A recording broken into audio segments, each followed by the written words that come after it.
So good morning, and we're in this beautiful shop. Let me just say this, I can't believe it's almost like being in London. Well, yeah, that was a feel I was looking for.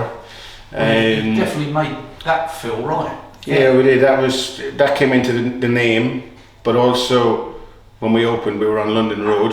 So Right. I wanted to bring London style and fashion to Newark. So we've been on London Road originally, London Eye Bespoke Eyewear. And then when we moved 2 years after that, we toyed whether we should change the name, and we felt we'd started to make a brand here in Newark, so we stuck with it. We're delighted we did. What's the name of the company? London Eye Bespoke Eyewear. London Eye, and you are? Paul Cotter.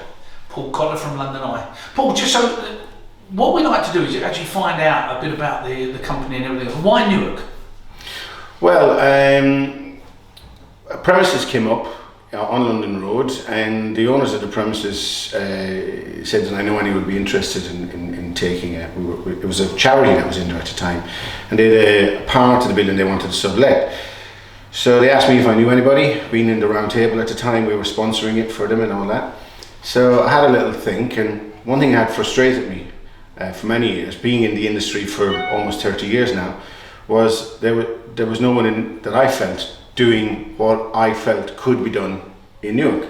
So I thought, well, I'll put my money where my mouth is, and I did it. So I contacted lots of suppliers and asked, were they supplying Newark? Said no, and the number of, so virtually everything that we took in wasn't already being supplied in Newark, and we went a bit niche. So that was the reason. So not the ideal business plan, but it was quite a quick decision. I do that a lot with things, but quite a quick decision, and that was, as I say, coming up on 9 years ago when we did that. 9 years. So where was the first? The first one was on 16 London Road, across from the Odeon Cinema car park there. Yeah. We were there for almost 2 years, and then we outgrew that premises, and I started to look around, and this premises came up, and we occupied this premises since then. Because you've got the ground floor. We've got the whole building. So, oh right. Yeah, we've got the whole building. We have a consultation room upstairs as well. We've had various other people use that room as well. You know, we've had reflexology up there, we've had physiotherapy up there, and we've had Botox as well. So, but we've done that from upstairs, and with separate people coming in. Yeah. But the retail area is on the ground floor, and the eye tests area is on the ground floor. Now, I don't want this to come across wrong, okay, or disrespectful. You've got a beautiful Irish twang there. Yeah. You're not in construction. No. Can you see where I'm going with that? You see, that's what I didn't want people to say. Oh, no, but I mean, why spectacles? Why eyewear? Well, firstly, I used to be in construction. I knew it. So there you go. I'm actually a carpenter joiner by trade. Oh, really? But I gave that up many, many years ago. Wow. So yes, why spectacles? 30 years ago, or just under 30 years ago, a friend of mine was travelling up to Harrogate to meet a supplier. Popped in, I was here in Newark for coffee, and said I was in a transitional period at the time, and I said they were looking for someone to sell glasses to opticians. We had a little talk about it. I just left London, moved up here, we're starting a family, and I thought I liked the look of that. And I liked the idea. I'd also had a major operation on my back, right, which put me out of the construction game pretty much. You normally don't. Yeah, so I needed a lifestyle change, I needed a career change. So I thought, well, you know what, I'll give this a go. And within 8 months, I was hitting top sales figures in the country and for my area, and I loved it. And I continued in that side of the business for quite a number of years, traveling to trade fairs all over Europe and America. Right. And then I was in that industry when this opportunity came up, so I knew a lot about it at the time, but not so much in the retail and in the eye examination side of things. So that's a little bit of a history as to why it happened. It was kind of a chance meeting at the time, and I'm really glad that happened. Isn't it strange how things suddenly drop into your lap? Yeah, very, very much so. But you know, thankfully I had all the connections within the industry, dispensing opticians, equipment suppliers. I'd met them all at various different trade fairs and events, and both here and abroad. And I first and foremost, I needed to find a really good optician, which I did at the time. And we went about sourcing the eyewear. We opened up, and it all took off really nicely. Excellent. Now, you see, as I said, when we look around, it really is. We've got other opticians in the town. Yeah. But you don't seem to all have the same look about you, do you? No. I generally try to be different here. Right. When people come here, they come in, if they've been recommended, they say, I've come because I want something different. We hear that all the time, or right. Or I've no idea what I want, but I don't want what I've had all these years, and then we sit them down, we do a consultation with them. We do things very, very differently than, I believe, than most opticians. Now, I've not personally been in the opticians around town, and there's some very, very good opticians in Newark. But we do what we do, and we do it our way. And long consultations, long eye examinations currently, and even longer now since COVID. Right. To take time. Sure. So you're going to be in the consultation room in circa 45 minutes, and then you could be out here another 45 minutes, whatever it takes. Right. We regularly have people come and they go, we just didn't get enough time. We want time to choose. Sure. Big decision, haven't it? It's a big decision, yeah. For some people it isn't, because we also have, we call them the re-offenders now. Yeah. And, they come back 2 months later and they love it. So they want another pair and another pair, right. and another pair, and that is becoming more popular. Sure. In Europe, there is no European ladies that would have one pair of glasses. No. The average is about 4 pairs of glasses. Yeah, for different looks and different outfits. Right. So someone once said to me, you wouldn't wear a pair of stilettos to go running in, but you'd wear them to a ball. And I see the same for eyewear. End of. Yeah. Yeah, because they've very much nowadays become a fashion statement, haven't they? Oh, absolutely, absolutely. We still get people coming in and they've no prescription, or they're disappointed almost they haven't had a prescription because they wanted glasses. Well, look, we still have glasses, but you can have clear plano lenses in them. There's not an issue. You can even put a transition lens in them if you wish, or whichever you like. So we that's become more of a trend. And surprisingly, not just the young people, but people in their 30s and 40s that want they kind of been wanting to have a pair of glasses all their life and never have. Yeah, Very lucky that didn't need them for it, but they've decided to have them for a look. So when somebody comes in, what is it you look for in there? Because you've got to advise them, with regards to a look and everything else. What's that process? Well, for me and the team, the first thing we'd have a discussion with them. We'd ask them what it is they want to achieve from their glasses. Is it just a look? Do they go to the gym regularly? Do they run? Do they do crochet? Do they make very small jigsaw? What is it they do? Do they read a lot? Right. Do they drive a lot? So there's, and if you can imagine, just those things I said, to get one lens to do all that is a hard, tough job. Yeah. Okay. Now we do bespoke lenses, but so we sit down and we talk, and normally the conversation says, well, actually, it sounds like you want 2 or 3 pairs of glasses, and normally they go, yeah, or it sounds like you want 2 or 3 pairs of glasses, but maybe for now we'll have 1 pair and we'll look at another pair later on, or whatever. So we try to achieve what their dream, but it is not always possible, and sometimes a couple of pairs of glasses is the way to go. If you do 2 very, very different things. Now, we have a taxi driver comes to us, and he has a specialist driving lens. Makes sense, yeah? Right, yeah. Absolutely makes sense. But when he's out and about, walking about, here's another pair for that, when he's doing everything else. Because that pair of glasses is designed for the cockpit of the car. And that's it, all in that space and the distance, and it's a different closeness than a reading. And that lens is called en route. you know. And it's serious? Yeah. So we have lorry drivers, taxi drivers, and generally now I'm in the fortunate position. I get to try all these things out. Yeah. But I have a pair, and as soon as I get into the car, it's like a habit. It's like putting the seatbelt on. The driving glasses go on, and the difference, the clarity it's insane.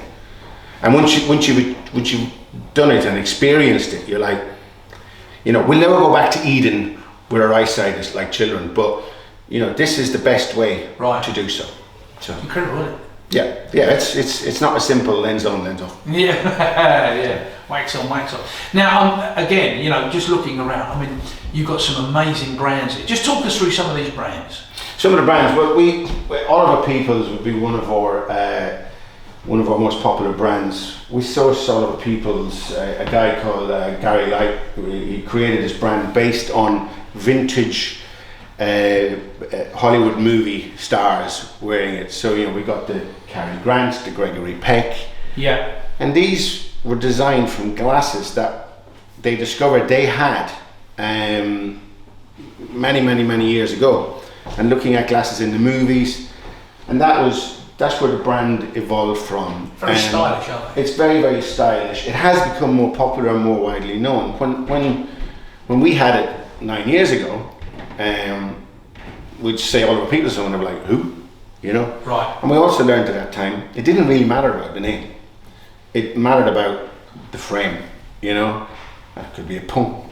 So, So we decided, I then, while travelling around to the European trade fairs, I picked Eyewear that I saw as being, that will fit that person, this will fit this person. Oh right, and so I you wasn't wasn't led by something in brand. mind. Yeah, so I wasn't led by a big brand name. Right. Now, don't get me wrong, we get asked for the brand names like Tom Ford all the time, and we have a lovely, beautiful brand. I remember the weekend it was launched in Milan many years ago, and I met Tom Ford that weekend on the stand, and remember we all went, this isn't going to work because the first collection was so wacky, but you know, the man's a designer, he knows what he's doing. Sure. You know, he's a movie director now, and the brand has been well known. That shows the power, if you get something right, how well it can work. Right, yeah. Saint Laurent Paris, which used to be called Yves Saint Laurent, and they changed the name. And Dita, which I see as the Rolls Royce of brands. This is what I'm wearing myself. Dita is the build quality, the length of time it takes to make it. Some people generally can be gobsmacked when they see the price of that, but I've never sold a Dita to someone who, when they came back for another pair, it didn't buy another Dita. Oh right. So, and so we do have various different things. But there's one brand that we do, which it's a brand called Sabine B, and no one ever heard of it. I discovered it. I met Sabine in a trade fair in Paris, and I just fell in love with her product. And now it's our number one selling brand within the store. Nobody's known. I say nobody's known. People now ring us because there's only 2 stockists in the UK. Right. Because they've seen it abroad, and they want it, and they go online and they find we have it, and they come. We've had them from London. People come on the train from London to buy Sabine B here because there's no stockists in London. But it's a very. I'll pass you on to show you. It's colour. It's all about colour. And when you look at that, and our ladies here love it. They are unusual. Absolutely love it. So it's a. Hold that still for a minute. Let's get a close up on them, because I mean that's something else, isn't it? And the good thing is it's been like symmetric, so we've got square on one end and round on the other. So a nice little. Oh, what a touch! Yeah. What a touch, and the same with the rivets, square and round. So, you know, I fell in love with that brand, and I also have a Sabine B I wear, but. And people come in, and that is the type of glasses that someone would stop you and go, where did you get your glasses? Right. I love them. So you're looking for a bit of impact as well then when you... We're looking for impact as well, but you know, this brand, you know, most people looking at this video would probably never have heard it. There is a few local retailers who wear it now, which is always great. Mainly men or women?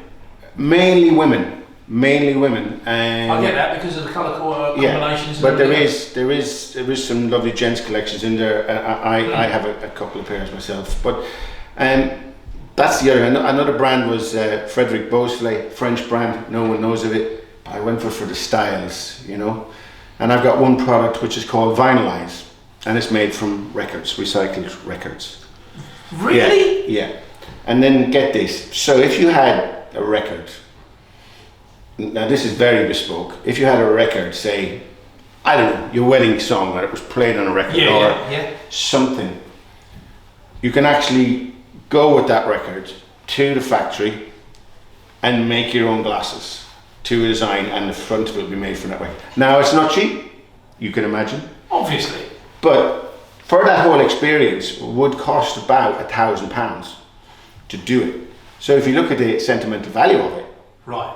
Not the actual glasses themselves are around £250, but they are so clever. When you look at it, you see the vinyl. No, that is crazy.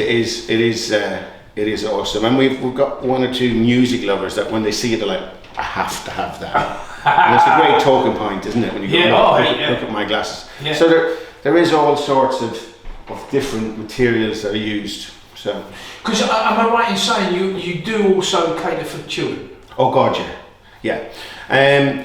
Not to be only cater for children. What a lot of people don't know is our sister company, Avant-Garde Optical, supplies over 350 stores in the UK with children's eyewear, indestructible children's eyewear. So what does that mean? We have over 400 individual styles on site here, because we supply it from here.